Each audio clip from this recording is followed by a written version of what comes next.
No previeron los técnicos un escenario tan fuerte de estiajes. Los técnicos de SELEC, de la macroempresa que tiene que ver con el sector eléctrico. Mientras tanto, el SENACE, que es el operador de electricidad, le comunicó febrero, marzo, abril, mayo, comunicados al Ministerio de Energía.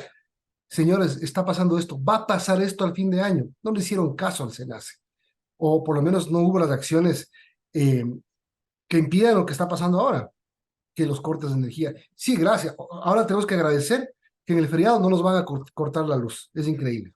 Gabriel Luquíez, directora ejecutiva del Comité Empresarial Ecuatoriano, está con nosotros para hablar justamente de esto, de toda la falta de previsión que ha habido en el sector eléctrico y que termina quitándonos la luz a los ecuatorianos y los sectores productivos del país, obviamente, los más afectados. Buenos días.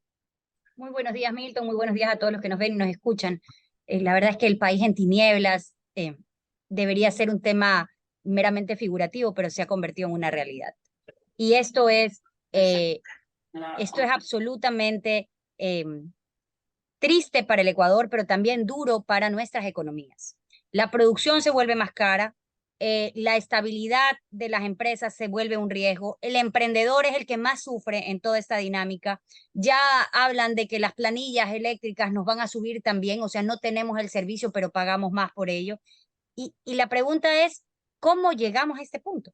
¿Cómo llegamos a este punto? ¿Y quién es el responsable? Porque esto no es que ayer dejó de llover, Milton. Eso no podemos aceptar una respuesta de esa naturaleza. Aquí, evidentemente, no hubo una buena planificación, no hubo un buen monitoreo, no se mantuvieron en estado los sistemas de backup o la provisión termoeléctrica, que es la alternativa. Entonces, hoy nos encontramos en una situación muy grave y esto no puede, la historia tiene que condenarlo.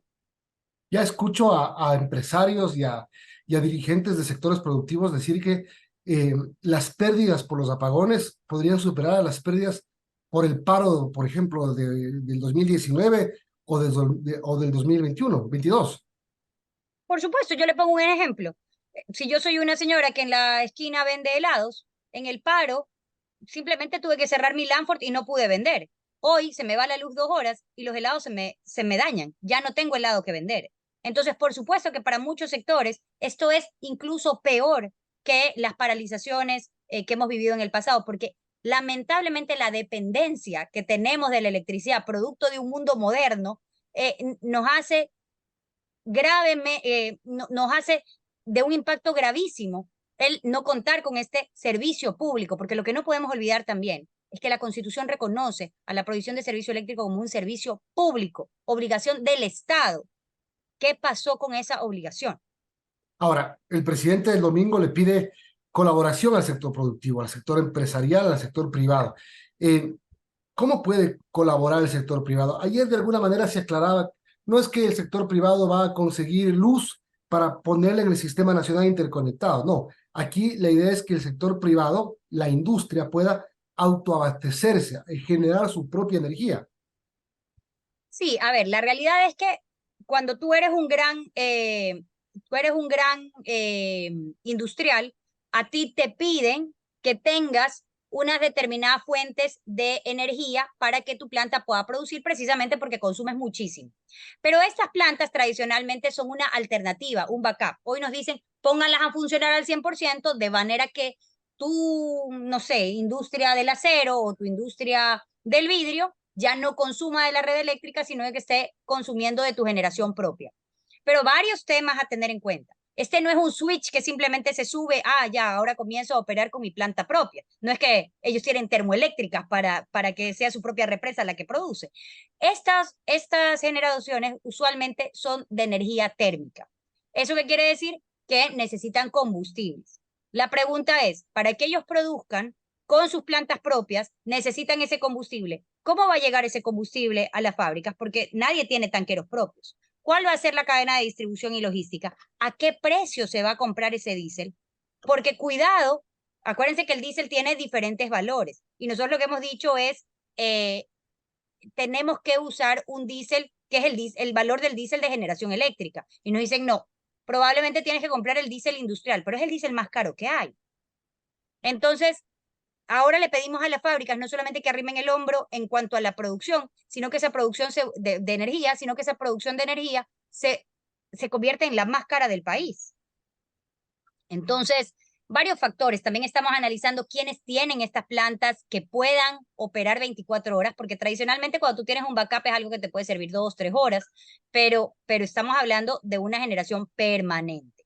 Entonces, nosotros vamos a poner nuestro hombro, vamos a sacar toda la potencia o todo el aporte en energía que podamos, pero no es tan fácil como simplemente señalar el sector industrial tiene que aportar con 100 megavatios y mañana estamos solucionados. No, la Son las situación no es tan sencilla. 8:53. Estamos hablando con la directora ejecutiva del Comité Empresarial Ecuatoriano, Gabriela Uquillas. Gabriela, buenos días. De saluda Verónica Larrea. Y bueno, el sector industrial hará lo suyo, hará su esfuerzo. ¿Ustedes qué pedirían, qué demandarían al gobierno central con toda esta crisis que se ha desatado? Verónica, muy buenos días. Discúlpame, no te había saludado previamente. A ver, los pedidos del sector empresarial siempre están en cuanto a mejorar las condiciones de competitividad. La realidad es que nos quedan, no sé, 20 días de gobierno y lo que necesitamos es que en este en este corto periodo que existe, es que haya mayor coordinación. ¿Por qué? Porque lo que vivimos el viernes pasado, o desde el viernes pasado, con una lotería de a qué hora te cortaban la luz, si te la cortan 2 horas, si te la cortan 3 horas, y si te la cortaron, no te la cortaron, el no poder programar. Parecería que no se dan cuenta lo grave que es no solamente no tener electricidad, sino también no programarse a qué hora no vas a tener la electricidad. Entonces, otras variables que hemos visto, por ejemplo, el servicio de rentas ya ha dicho no, pero es que si no se puede, mientras no tienes luz, puedes facturar físicamente. Pero ¿quién te imprime hoy en día una factura física? Porque es fácil decir, vaya, pongo una factura. Yo le puedo hacer una factura Excel, pero seguramente esa factura no les va a gustar. Entonces lo que se necesita es mayor coordinación. Los semáforos que no tenían batería también dejaron de funcionar. No se había coordinado con las empresas de tránsito. Y el día viernes fue un caos vehicular. Entonces, nosotros una de los mayores pedidos es que el gobierno internamente en los días que le queda coordine mejor sus acciones y tengan una mesa de crisis donde todas las autoridades y cada cartera de Estado esté preveyendo cómo le afecta la falta de electricidad a lo que tiene que ver con su sector. Y de esta forma tengamos respuestas antes que las preguntas y los inconvenientes salten. Ahora, el presidente Noboa, y usted menciona un punto bien importante, el presidente Noboa llega esposado prácticamente a asumir el poder, no solo con los temas de inseguridad y bueno, digamos, el fenómeno del niño que parecería que no es tan fuerte como se lo pensaba, por suerte, algo bueno dentro de todo lo malo. El tema eléctrico, ¿cómo lo va a resolver? ¿Qué recomendaciones ustedes podrían haber, digamos, darían al presidente de la República en el tema eléctrico? Bueno, a ver, en el tema eléctrico debemos recordar que aquí no hay una solución, una planificación de un día para otro. Entonces, si él nos quiere hacer un favor para el futuro, lo que debemos es tener una planificación a largo plazo. Eso es sumamente importante para que esto no lo volvamos a vivir. Hay que identificar qué le falta, qué repotenciación le falta a los equipos que tenemos al día de hoy. Mucho se ha hablado de falta de mantenimiento, mucho se ha hablado de que no se suscribieron ciertos contratos que eran importantes. Entonces, el presidente Noboa, a quien yo asumo que tiene bastante mapeado el tema eléctrico, porque fue dentro de su campaña uno de los pilares fundamentales que mencionaba, el tema de Transeléctrica y el costo de transmisión. Entonces, yo me imagino que tiene el tema bastante mapeado, que llegue directamente a ejecutar acciones que nos aseguren que si en el futuro vuelven a haber estiajes, nosotros no tengamos que vivir nuevamente apagones.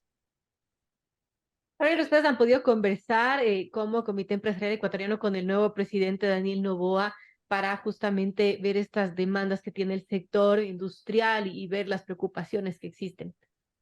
No, aún no hemos podido sentarnos con él, entendemos que él ha estado en su gira internacional, sabemos que en estos días él vuela para Estados Unidos y va a estar allá cumpliendo alguna agenda importante. Esperamos que su retorno nos permita conversar ampliamente con él, explicarle cómo vemos las prioridades desde el sector empresarial, cómo podemos colaborar, porque nosotros siempre tenemos la mano extendida y eso es sumamente importante y ratificarlo ante la ciudadanía. A veces no es bueno hablar de lo que uno mismo hace, pero a veces es importante recordar. Y desde temas tan básicos como que el sector empresarial fue piedra angular en la vacunación y en este gran plan de vacunación que el presidente destaca como uno de sus hitos, jamás hubiese sido posible sin el sector empresarial. Entonces, lo que queremos es que el nuevo presidente nos escuche, no solo nos oiga, nos escuche, y al escucharnos sepa que en nosotros tiene una mano amiga, que siempre vamos a estar para apoyar las buenas iniciativas que a la vez saquen adelante al Ecuador. El presidente de Novoa ha dado a conocer a algunos ministros de su gabinete, todavía a muy pocos, pero esos muy pocos tienen que ver mucho con el sector productivo del país. Hay ministro de Energía, hay ministra de Comercio Exterior designada, hay canciller de la República designada, hay ministro ya no me Obras acuerdo, públicas también, de Obras Públicas. secretario de la Administración. ¿Qué opinión les merece a ustedes este cuadro presentado inicial por el presidente? Bueno, vemos positivo que hay una representación de género alternativo, ¿verdad? Entonces tenemos hombres, tenemos mujeres, eso siempre es positivo. Nos muestra una dinámica de apertura y de modernidad en el tema. Gabriela Sommerfeld viene de uno de los gremios, era vicepresidenta de la Cámara de Comercio de Quito, fue parte de la Cámara de Comercio de Guayaquil también en su momento. A Sonsoles García la conocemos.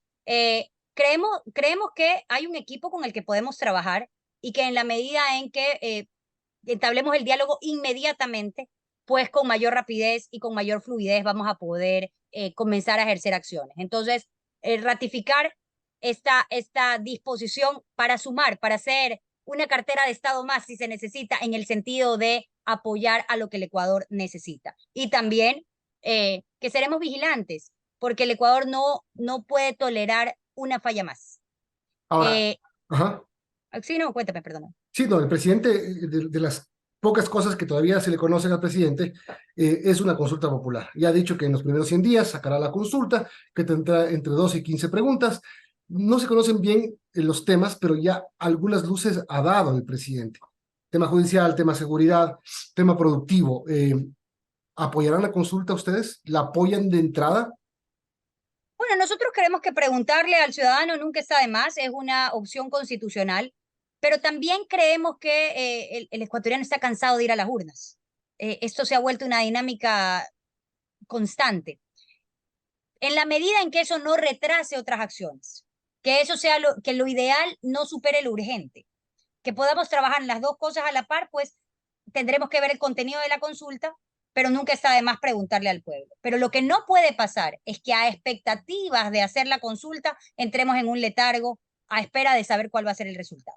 Tenemos que comenzar a trabajar desde el día 1, tenemos que emprender acciones inmediatamente, y si una de las acciones que pretende hacer el presidente dentro de la dinámica de cambio estructural del Estado está la consulta popular, pues seremos parte si nos invitan para conocerla, para aportar, y luego que el resultado sea el que la ciudadanía escoja.